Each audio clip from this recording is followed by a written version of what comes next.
Now, so far I have explained how the institution of a state leads to war.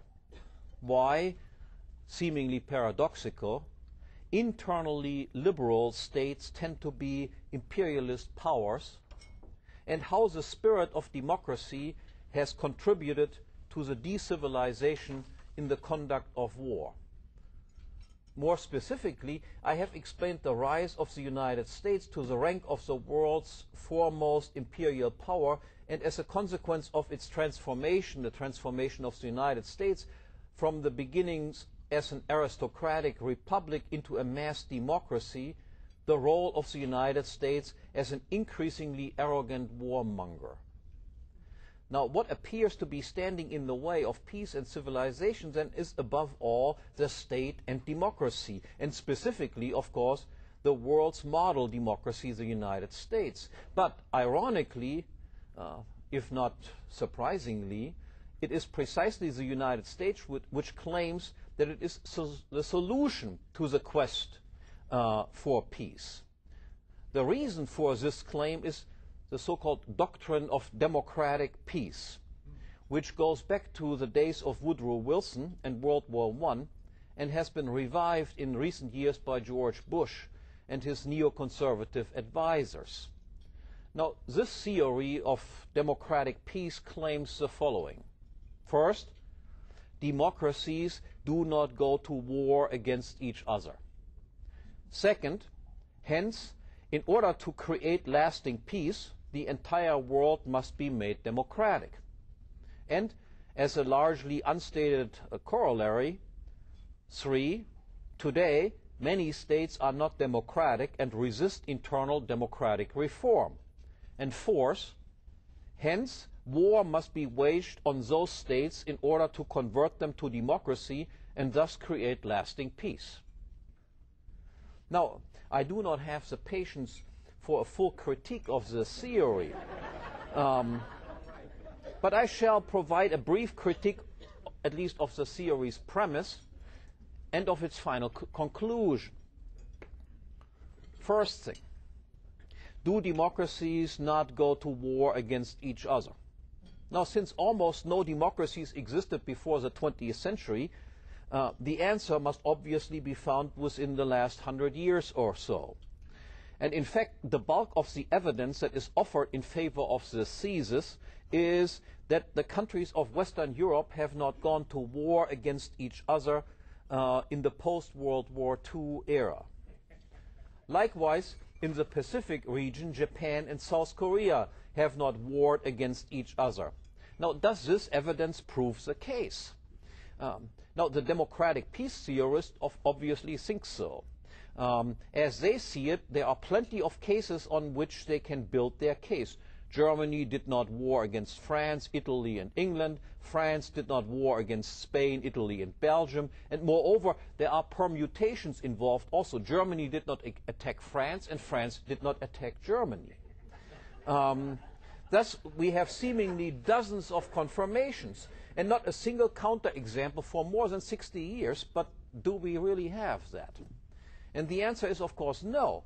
What we actually have is no more than one single case.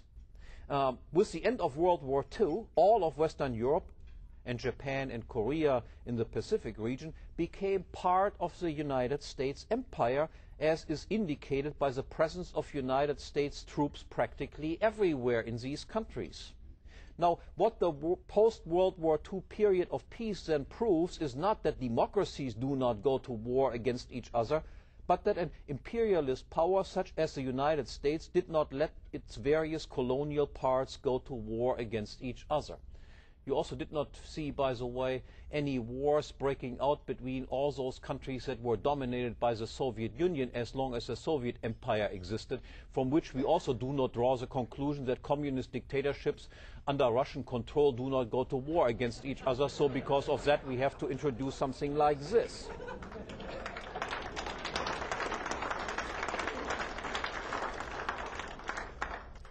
So then, second point is, what about democracy as a solution to anything? First point, the theory involves a conceptual conflation of democracy and liberty or freedom that one can only call scandalous. The foundation of liberty is private property, and private or exclusive property is incompatible with democracy, which is nothing else but majority rule. Democracy is a soft variant of communism, and rarely in the history of ideas has it been taken for anything else but this, except of course Mr. Bush. Second, the theory of democratic peace distinguishes only between democracy and non-democracy, which it all summarily labels as dictatorships. Everything that is not a democracy is a dictatorship for them. Thus, not only disappear all aristocratic republican regimes from its view, but also all traditional monarchies. They all are equated with dictatorships a la Lenin, Mussolini, Hitler, Stalin, and Mao. In fact, however, traditional monarchies have little in common with dictatorships. Monarchies are the semi-organic outgrowths of hierarchically structured, natural, stateless societies.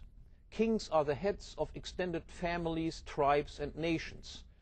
They command a great deal of voluntarily acknowledged authority, which was accumulated over many generations. And it is within the framework of such orders that liberalism, in the European sense, first developed and flourished.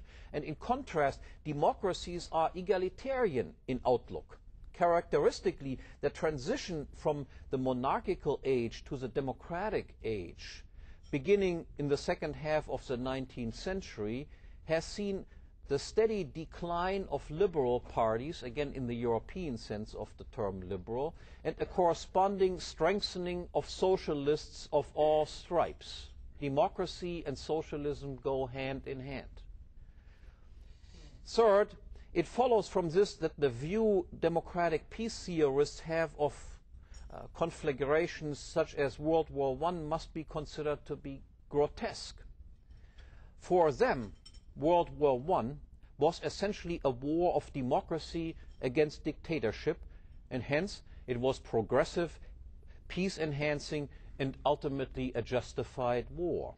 In fact, however, matters are very, very different.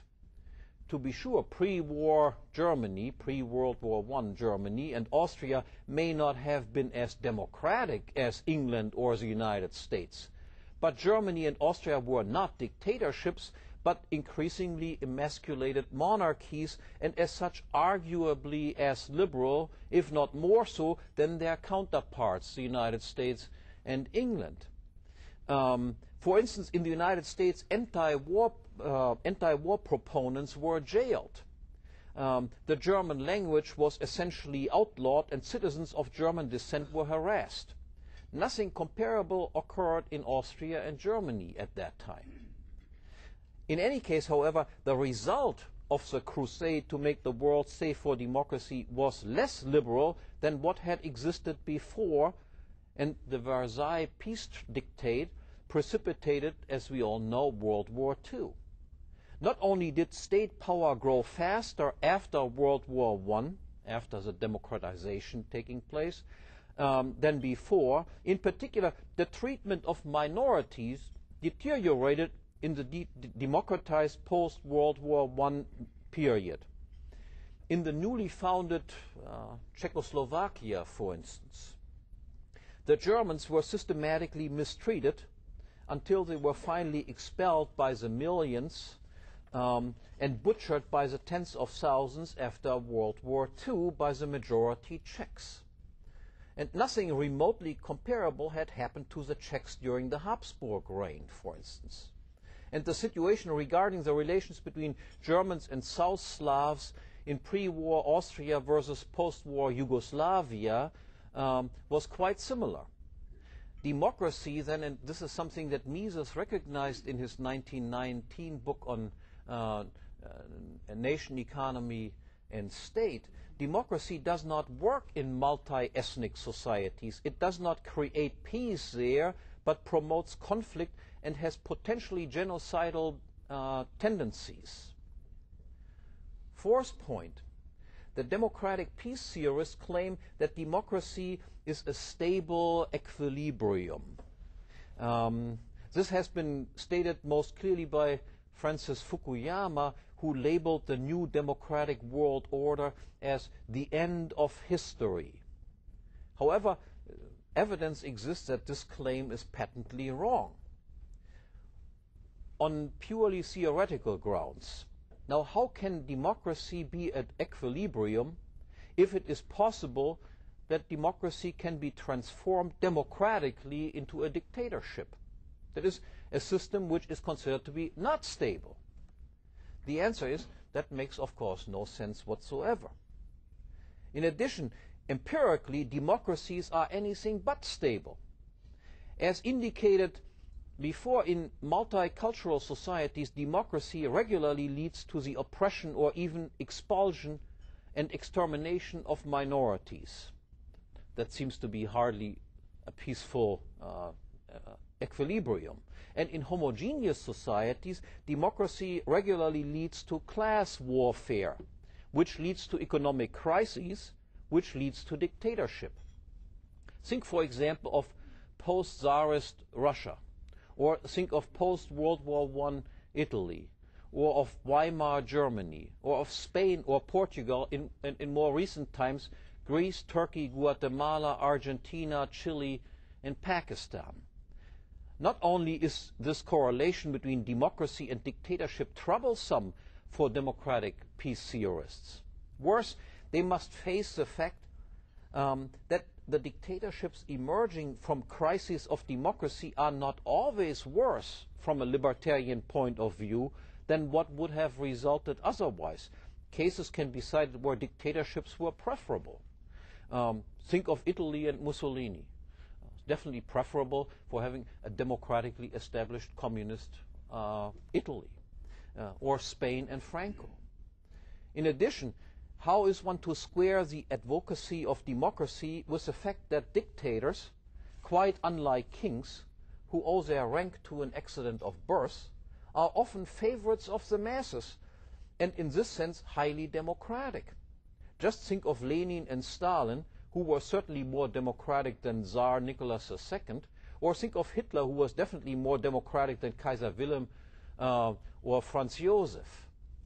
Now, according to the democratic peace theorists, then, it would seem that we are supposed to war against foreign dictators, whether kings or demagogues, in order to install democracies, which then turn into modern dictatorships, until finally, one supposes, the United States itself has turned into a dictatorship owing to the growth of the internal state power, which results from endless emergencies engendered by foreign wars.